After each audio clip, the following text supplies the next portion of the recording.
Hello students, निश्चय IAS के YouTube programme में स्वागत है। आज हम फिर आपके लिए आए हैं पिछले वर्ष का प्रश्न, पॉलिटी का पिछले वर्ष का प्रश्नों को लेकर। आज का जो टॉपिक है डीपीएसपी यानी राज्य के नीति निर्देशक सिद्धांत, और इसमें हम जो है 2015 से 2025 के प्रश्नों का डिस्कशन करेंगे। यानी जो इस टॉपिक से 2025 से 2015 के बीच में राज्य के नीति निर्देशक सिद्धांत से जो क्वेश्चन आईएएस प्रिलिमिनरी में जो पूछे हैं उसको मैं लेकर आया हूँ, जो आपकी तैयारी में बहुत ही हेल्पफुल होगा, जिससे आपको आइडिया लगेगा कि राज्य के नीति निर्देशक सिद्धांत से किस प्रकार के प्रश्न पूछे जाते हैं।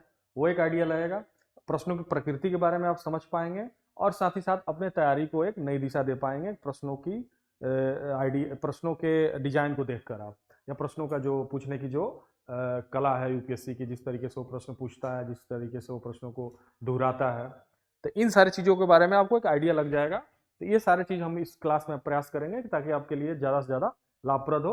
क्लास में स्टूडेंट्स भी हैं हमारे और इनको भी है ये क्लास एंजॉय करेंगे, और आप भी एंजॉय कीजिए ऑनलाइन, और पूरी वीडियो देखिए कृपा करके। तो शुरू करते हैं हम आज का ये टॉपिक। देखिए पहला जो है इसमें प्रश्न है, संविधान का कौन सा भाग कल्याणकारी राज्य के आदर्श की घोषणा करता है। 2020 में यह प्रश्न आया है, यानी 2025 से लेकर 2021 तक। मैं आपको यहाँ बताना चाहूंगा कि पिछले वर्षों के प्रश्नों को भी मैं करा दिया हूँ, 2025 से लेकर 2021 तक मैं करा चुका हूँ। तो कुछ क्वेश्चन ऐसे होंगे जो रिपीट होते हैं, इस वजह से मैं यहाँ लेकर नहीं आया हूँ। तो 2020 से मिलेगा आपको, कुछ क्वेश्चंस आपको उस टॉपिक में मिल जाएंगे जो हमारे वीडियोज हैं। 2025 का वीडियो है, 2024 का वीडियो, जिसमें होल जितने क्वेश्चंस आए हैं पूरे टॉपिक से, पॉलिटी से, कभी 10 आते हैं, कभी 15 आते हैं, तो वो मैंने डिस्कस किया है। 5 वर्ष का मैं कर चुका हूँ। और ये अलग अलग टॉपिक, चूंकि स्टूडेंट जो यहाँ हैं क्लास में वो कह रहे थे कि टॉपिक वाइज भी सर करा दीजिए, तो इसलिए मैं टॉपिक भी लेकर आ रहा हूँ ताकि ज़्यादा से ज़्यादा आपको लाभप्रद हो जाए और पॉलिटिक या कोई भी क्वेश्चन आपको छूटे ना। इसलिए आपको यहाँ 2020 से दिख रहा है, इससे जो पहले के क्वेश्चन है उन टॉपिक्स में आपको मिल जाएगा जो ईयर वाइज जो किया गया है। ठीक है, तो देखिए प्रश्न क्या कह रहा है। पहला प्रश्न, संविधान का कौन सा भाग कल्याणकारी राज्य के आदर्श की घोषणा करता है। ठीक है, कल्याणकारी राज्य तो पहले आप समझ लीजिए, कल्याणकारी राज्य आप जानते हैं कल्याणकारी राज्य क्या होता है। कल्याणकारी राज्य,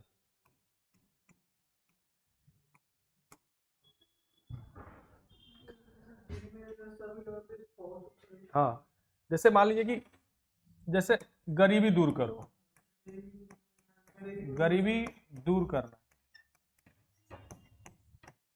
गरीबी दूर करने के लिए सरकार जो योजना बनाती है उसके लिए बजट एलोकेट करती है, और तमाम जो है इन योजनाओं के तहत जो आपको राशन कार्ड दिया जाता है, इसका व्यवहारिक समझ लीजिए, राशन कार्ड दिया जाता है, और इसके अलावा बिजली बिल आपको माफ किया जा रहा है, फ्री एजुकेशन है, ठीक है, फ्री हॉस्पिटल्स हैं। तो ये वेलफेयर स्टेट में ही होता है। अब वो अलग बात है कि उस पर प्रश्न चिन्ह उठता है भारत जैसे देश में कि कल्याणकारी राज्य होने के बाद भी जो क्वालिटी जो सर्विस दे रही है, क्या उसमें क्वालिटी है क्या। जैसे हॉस्पिटल है तो क्या स्वास्थ्य की व्यवस्था उतनी फ्री होने के बाद क्या उतनी उचित है, या इतना अप टू द लेवल है, या जो शिक्षा जो दिया जा रहा है फ्री में वो क्या अप टू द लेवल है।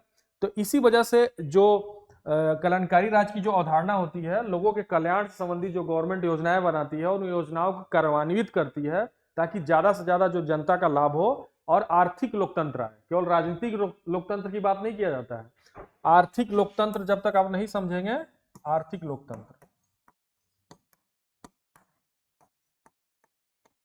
और एक होता है राजनीतिक लोकतंत्र। ठीक है, तो आर्थिक लोकतंत्र मतलब होता है कि लोगों को आर्थिक पैमाने पर कितनी बराबरी मिल रही है। बराबरी तो तब मिलेगी ना, मान लीजिए कि समाज में हर तरह के वर्ग होते हैं, कुछ ऐसे वर्ग होते हैं जो पीछे छूट जाते हैं, तो उनके लिए आप कल्याणकारी योजनाओं के माध्यम से उनको उनका अपलिफ्टमेंट करते हैं, तभी तो आर्थिक लोकतंत्र जो है सही तरीके से व्यवहार में लागू हो जाएगा, लागू होगा। तो कल्याणकारी राज्य की अवधारणा के तहत ही हम आर्थिक लोकतंत्र लाने का प्रयास करते हैं। राजनीतिक लोकतंत्र में क्या होता है, जैसे वोट देना। ठीक है, तो कहने का मतलब है कि जैसे अंबेडकर का भी सपना था कि केवल राजनीतिक लोकतंत्र की स्थापना न हो, भारत में जो है आर्थिक लोकतंत्र की भी स्थापना हो, तब जो है सच्चे अर्थों में लोकतंत्र की स्थापना को माना जाएगा। तो इसलिए संविधान में हमारे डीपीएसपी में कल्याणकारी राज्य की अवधारणा को शामिल किया गया। इसलिए इसका उत्तर जो होगा राज्य के नीति निर्देशक सिद्धांत ए होगा। समझ पा रहे हैं आप। अब थोड़ी सी व्याख्या में भी हम अपने स्तर से आपको समझाएं, थोड़ा सा टेक्निकल चीजों को भी आप समझ लीजिए। भारतीय संविधान के कल्याणकारी राज्य की अवधारणा सबसे स्पष्ट रूप से भाग 4 के राज्य के नीति निर्देशक सिद्धांत में दिया गया है, ठीक है, में व्यक्त की गई है। भारतीय संविधान के निर्माताओं ने भारत को एक समाजवादी, न्यायपूर्ण और कल्याणकारी राज्य बनाने का लक्ष्य रखा था, ठीक है, ठीक है। डीपीएसपी कई ऐसे प्रावधान है जो सीधे सीधे कल्याणकारी राज्य की स्थापना की ओर संकेत करते हैं, जैसे सभी नागरिकों के लिए पर्याप्त आजीविका के साधन, अनुच्छेद 39, ठीक है, स्वस्थ जीवन स्तर, अनुच्छेद 47, शिक्षा और का समान अवसर, अनुच्छेद 45, श्रमिकों की सुरक्षा, अनुच्छेद 42। ये सारे जो अनुच्छेद हैं सीधा सीधा बताते हैं कि भारत में कल्याणकारी राज्य की अवधारणा डीपीएसपी सिद्धांत के तहत प्रदान करने की कोशिश की गई है, ठीक है। अन्य विकल्प क्यों गलत है? मौलिक अधिकार नागरिकों, जैसे क्या है, मौलिक अधिकार, ये गलत है। प्रस्तावना गलत है, 7वीं अनुसूची गलत है, क्योंकि इसमें कल्याणकारी राज्य की आदर्श की घोषणा नहीं की गई है।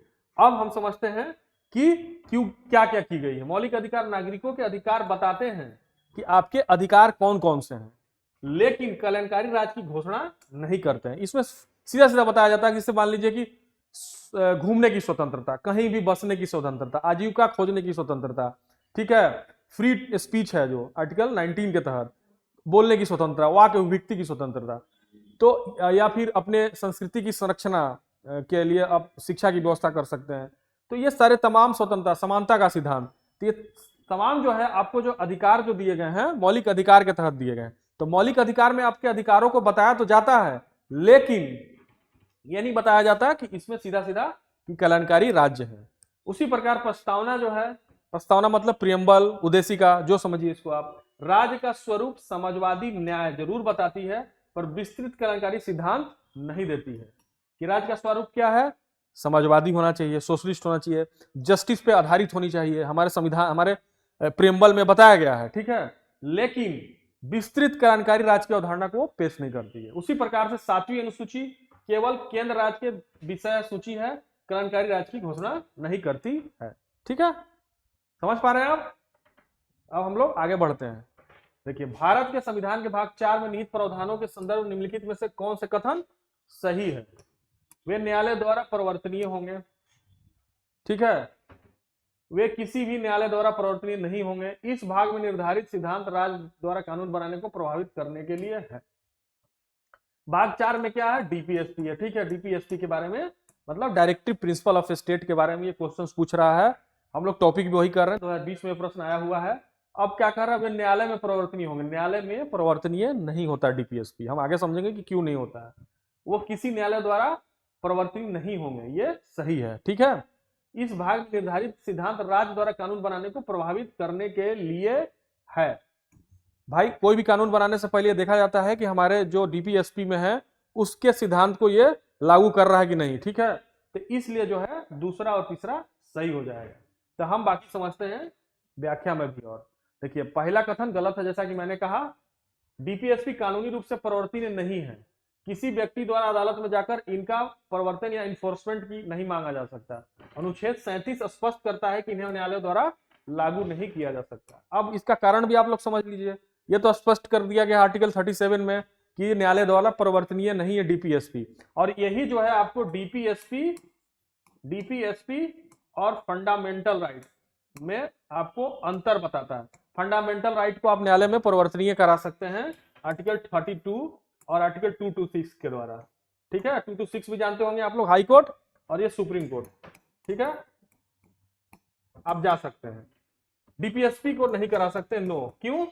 क्योंकि इस आर्टिकल 37 में स्पष्ट लिखा है। लिखने की जरूरत क्यों पड़ गई? आपको दिमाग में आना चाहिए कि भाई क्यों जरूरत पड़ गई। इसलिए जरूरत पड़ गई कि सरकार के पास बहुत सारे कार्य होते हैं, एक लार्ज स्केल पर सरकार काम करता है। तो जाहिर सी बात है कि मान लीजिए कि आपके एरिया में नाला नहीं बना, तो नाला बनाना तो सरकार का काम है भाई, ठीक है, ग्रास रूट लेवल पर सरकार एमसीडी आती है, नाला बनाती है। लेकिन दिल्ली जैसे शहर में, जो देश की राजधानी है, जहां हम लोग रहते हैं, दिल्ली के कुछ एरिया इस तरीके से अव्यवस्थित हैं, इस तरीके से प्रदूषित हैं, इस तरीके से मतलब इतना खराब व्यवस्था है दिल्ली के बहुत सारे एरियाज में कि आप वहां जाएंगे तो लगेगा कि कितनी बदतर व्यवस्था है। और कुछ एरियाज दिल्ली के इतने डेवलप हैं कि आप जाइएगा तो लगेगा कि मैं इंग्लैंड में आ गया, ब्रिटेन में आ गया। कुछ एरियाज ऐसे हैं कि लगेगा कि हम अफ्रीका के किसी कंट्री में घूम रहे हैं। तो ये स्थिति है, मतलब संतुलित विकास नहीं हुआ कुल मिला जुला के। लेकिन आप जहां रहते हैं दिल्ली में, मान लीजिए आपके एरिया में नाला नहीं बना है, या आप मान लीजिए दिल्ली में रहते हैं जहां, तो वहां पे आप उस नाले को लेकर सुप्रीम कोर्ट या हाई कोर्ट में तो नहीं जा सकते हैं ना कि हमारे यहाँ नाला नहीं बना है, क्योंकि सरकार को इसलिए इसमें छूट दी गई है कि सरकार को पास एक लार्ज स्केल में काम होता है, तो लार्ज स्केल में काम कुछ कार्य छूट भी सकता है। सरकार हालांकि कोशिश करती है कि हम संतुलित विकास करें, इस तरह की नीति भी बनाती है कि हम संतुलित विकास करें, लेकिन जाहिर सी बात है कि जब लार्ज स्केल पे काम होगा तो कुछ ना कुछ काम छूटेगा। तो अगर ऐसी व्यवस्था हो जाए कि वो उसमें भी चैलेंजेबल हो जाए डीपीएसपी को लेके, तो लोग हमेशा कोर्ट पहुंचे रहेंगे। इसलिए व्यवस्था आर्टिकल 37 के तहत दिया गया। ठीक है, अब देखिए कथन 2 सही है। अनुच्छेद 37 में इन सिद्धांतों का न्यायालय द्वारा प्रवर्तन नहीं किया जा सकेगा, यह भी बिल्कुल साथ है, उसके उल्टा है। कथन 3 सही है। अनुच्छेद 37 में यह भी कहा गया है कि ये सिद्धांत राज्य के शासन में मूलभूत हैं और राज्य का कर्तव्य है कि इनका पालन करते हुए कानून बना है। इसलिए डीपीएसपी का उद्देश्य ही राज्य की नीति निर्माण में मार्गदर्शन करना है। एक मार्गदर्शन करना है कि मान लीजिए इसमें लिखा हुआ है कि शिक्षा की व्यवस्था करना है ना, कि शिक्षा देगा, तो तभी ना शिक्षा की व्यवस्था भारत में किया गया, हॉस्पिटल बनाया गया, नागरिकों के अपलिफ्टमेंट के लिए बहुत सारे काम किए जा रहे हैं, या कल्याणकारी अवधारणा को पेश किया जा रहा है, गरीबी दूर करने के लिए बहुत सारी योजनाएं बनाई जा रही हैं। तो ये क्यों की जा रही है? इसलिए की जा रही है कि हमारे डीपीएसपी में लिखा गया है। ठीक है, और सरकार इसके लिए प्रयास भी कर रही है, ऐसा नहीं है। लेकिन चूंकि भारत इतना बड़ा देश है और उसके और भी कारण है, और भी कई कारण है, अगर आप इसको खोलेंगे तो कई आयाम खुल के निकलते हैं। भ्रष्टाचार है, लोगों में जागरूकता नहीं है, ठीक है, भ्रष्टाचार होने के कारण बहुत सारी योजनाएं बनती हैं, जमीनी स्तर पे आते आते वो योजनाएं जो है सही तरीके से कार्यान्वित नहीं हो पाती। दूसरा कारण है कि यहाँ की जनता जो है उतनी जागरूक नहीं है। जैसे मान लीजिए कि अभी दिल्ली में बहुत ज्यादा पॉल्यूशन फैला हुआ है, पॉल्यूशन फैलने के कारण केवल सरकार ही उसके लिए जिम्मेवार तो नहीं है, जनता भी बहुत सारी जिम्मेवार है। अब कितने वाहन हैं जो ऐसे वाहन है बहुत धुआं छोड़ते हैं, लेकिन उस पर रोक है, लेकिन हर वाहन पर सरकार नजर तो नहीं रखी हुई है। बहुत सारे वाहन लेके लोग सड़क पे निकल जाते हैं जो धुआं छोड़ रही है, मतलब अनलिमिटेड। तो उसके लिए तो आप खुद जिम्मेदार हो ना भाई। तो जब तक वहां की जनता का माइंड प्रोग्रेसिव नहीं होगा, केवल पढ़ने लिखने से नहीं होगा, जब जनता भी प्रोग्रेसिव हो जाती है लोकतंत्र के साथ, तो तभी वो लोकतंत्र विकसित लोकतंत्र माना जाता है। अभी जनता यहाँ पे पूरी तरीके से विकसित नहीं हुई है इंडिया में। कोई भी सरकार कानून बनाता है तो उसको इंप्लीमेंट करने में बहुत दिक्कत आती है, क्योंकि अभी जनता उस लेवल तक, आइडियोलॉजिकल लेवल तक उस माइंड जो है इतना डेवलप नहीं हुआ है, या ये कह सकते हैं कि उनकी बौद्धिकता का स्तर उतना, क्योंकि यूरोपियन कंट्री को अगर आप देखेंगे तो वहां पे भी एक समय में नदियां बहुत पोल्यूटेड थी, लेकिन वहां के लोग जागरूक हुए, सरकार के साथ साथ लोगों में भी जागरूकता आई। तो जागरूकता का आने के कारण केवल जागरूकता सब कह देने भर से नहीं हुआ कि जागरूक हो गई सोसाइटी को उस लेवल पर। यहां तो क्या है कि एक जो है जनता इतना वो है यहाँ पे कि थोड़ा सा पैसा के लिए जो है अपना वोट किसी को भी दे के चली जाती है। तो कहने का मतलब ये है कि आप दूरगामी चीजों को नहीं देखते हैं कि हमारा लॉन्ग टर्म में क्या सस्टेनेबल है, आपको शॉर्ट टर्म में चीजें चाहिए। तो इस वजह से जो है यहाँ इतनी दिक्कतें हैं। ठीक है, जब दिल्ली जैसे शहर का स्थिति है तो भारत की तो बातें छोड़ दीजिए। ठीक है, दिल्ली में मतलब कोई लुटियंस जोन नहीं है, लुटियन जोन डेवलप है तो पूरा दिल्ली डेवलप है। अब देखिए, मौलिक अधिकारों के अलावा भारत के संविधान का निम्नलिखित में से कौन सा भाग मानव अधिकारों की सार्वभौमिक घोषणा के सिद्धांतों प्रावधानों को प्रतिबिंबित करते हैं? 2020 में आया था, इसका आंसर डी होगा, तीनों हो गया। प्रस्तावना भी करता है, राजनीति सिद्धांत भी करता है, मौलिक कर्तव्य भी करता है। डिस्कस किया था, कोई बात नहीं, फिर से समझ लीजिए। मानव नहीं, ये डायरेक्ट नहीं होगा, कुछ और भी होगा, क्योंकि 2021 तक मैंने क्वेश्चन डिस्कस किया है, 2020 का मैंने नहीं किया है। हाँ, क्वेश्चन कमोबेश रिलेटेड होता है, हो सकता है उसमें ऑप्शंस कुछ और हो, कोई बात नहीं। मानव अधिकार की सार्वभौम घोषणा की प्रस्तावना में व्यक्ति की गरिमा का उल्लेख है। भारतीय संविधान की प्रस्तावना प्रतिष्ठा, अवसर की समानता, व्यक्ति की गरिमा और एकता अखंडता को सुनिश्चित करने की बात करती है, अतः कथन एक सही है। मानवाधिकार सार्वभौम घोषणा अनुच्छेद 23 में कम अधिकार का उल्लेख है। भारतीय संविधान के अनुच्छेद 41 में डीपीएसपी के अंतर्गत इसी प्रकार का अवधारणा का उल्लेख है। ठीक है, और मानवाधिकार के सार्वभौम घोषणा के अनुच्छेद 29 में कर्तव्यों का उल्लेख है। इसलिए ये कह रहा है कि मौलिक कर्तव्य भी आ जाएगा, राजनीतिक सिद्धांत भी आ जाएगा, प्रस्तावना भी आ जाएगा। ठीक है, क्योंकि तीनों में इसके सार्वभौमिक घोषणा के सिद्धांतों को, प्रावधानों को शामिल किया गया कमोबेश। जैसे प्रस्तावना में क्या किया गया है, अवसर की समानता, व्यक्ति की गरिमा, ठीक है। और डीपीएसपी में क्या किया गया है, जैसे मानवाधिकार की सर्व घोषणा अनुच्छेद 23 में काम करने का अधिकार का उल्लेख है, उसी तरह से डीपीएसपी में अनुच्छेद 41 में इसी प्रकार का अवधारणा का उल्लेख है, ठीक है, कि काम करने का अधिकार से संबंधित है।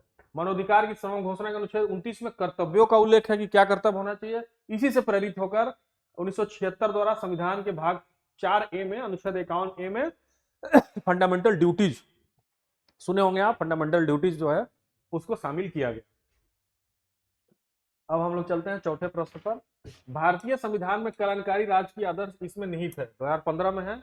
इसका भी होगा राज्य के नीति निर्धारक सिद्धांत, ठीक है, इसमें भी ज्यादा इफ बट करने की जरूरत नहीं है, वही क्वेश्चन है, 2015 में आया था।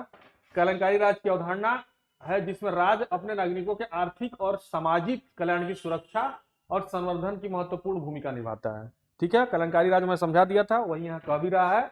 राज्य के नीति निर्देशक सिद्धांत भारत की केंद्र और राज्य सरकार को कानून और नीतियां बनाते समय ध्यान रखने के योग्य दिशा निर्देश प्रदान करते हैं, ठीक है, निहित है। डीपीएसपी के पीछे की अवधारणा औपनिवेशिक काल के पुलिस राज के बजाय एक कल्याणकारी राज्य की स्थापना है। दूसरे शब्दों में डीपीएसपी को शामिल करने का उद्देश्य राजनीतिक लोकतंत्र स्थापित करना ही नहीं था, बल्कि उससे आगे बढ़कर सामाजिक और आर्थिक लोकतंत्र की नींव रखना था। वही चीज जो मैं आपको समझा रहा था, वो चीज इसमें थोड़ा स्पष्ट कर दिया गया है। बाकी आपने ये समझ लिया था कि जो है प्रस्तावना में नहीं है, मैंने बताया था कैसे नहीं है, मौलिक अधिकार में नहीं है, 7वीं अनुसूची में नहीं है। प्रस्तावना में हालांकि बताया जाता है कि जो है न्यायपूर्ण समाज होगा, लेकिन कहीं भी जो है कल्याणकारी राज्य के बारे में नहीं बताया गया है। मौलिक अधिकार आपके अधिकारों के बारे में बताता है, लेकिन वहां भी नहीं है विशेषता। उसी प्रकार से जो है 7वीं अनुसूची ये केंद्र राज्य संबंध पर आधारित है, तो इसमें बात ही नहीं होता। तो कहने का मतलब आप समझ गए कि इसका जो है वो होगा। अब उसी तरह हम लोग समझते हैं 5वां, राज्य के नीति निर्देशक सिद्धांतों के संबंध में निम्नलिखित कथनों पर विचार कीजिए। 2015 में आया हुआ प्रश्न है। यह सिद्धांत देश के सामाजिक आर्थिक लोकतंत्र की व्याख्या करते हैं, ठीक है। इन सिद्धांतों में निहित प्रावधान किसी भी न्यायालय द्वारा परिवर्तनीय नहीं है, सीधी सी बात है। यह भी जो है दोनों कथन सही है। सामाजिक आर्थिक लोकतंत्र की व्याख्या करते हैं, इनका जो लक्ष्य ही है कि हम सोशियो इकोनॉमिक डेमोक्रेसी की स्थापना करें, ठीक है। वो हमारे संविधान जब बनाने वाले जो संविधान निर्माता सभा थे, उन्होंने भी इसीलिए इसको डीपीएसपी को शामिल किया। और जो है इसके प्रावधान को न्यायालय में आप कहीं भी परिवर्तनीय नहीं है, आर्टिकल 37 के तहत, ठीक है, इसको याद कर लीजिए। आर्टिकल 37 के तहत इसमें ऐसा सीधा सीधा लिखा है कि इसको न्यायालय में परिवर्तनीय नहीं किया जा सकता, इसके डीपीएसपी के किसी भी विषय को।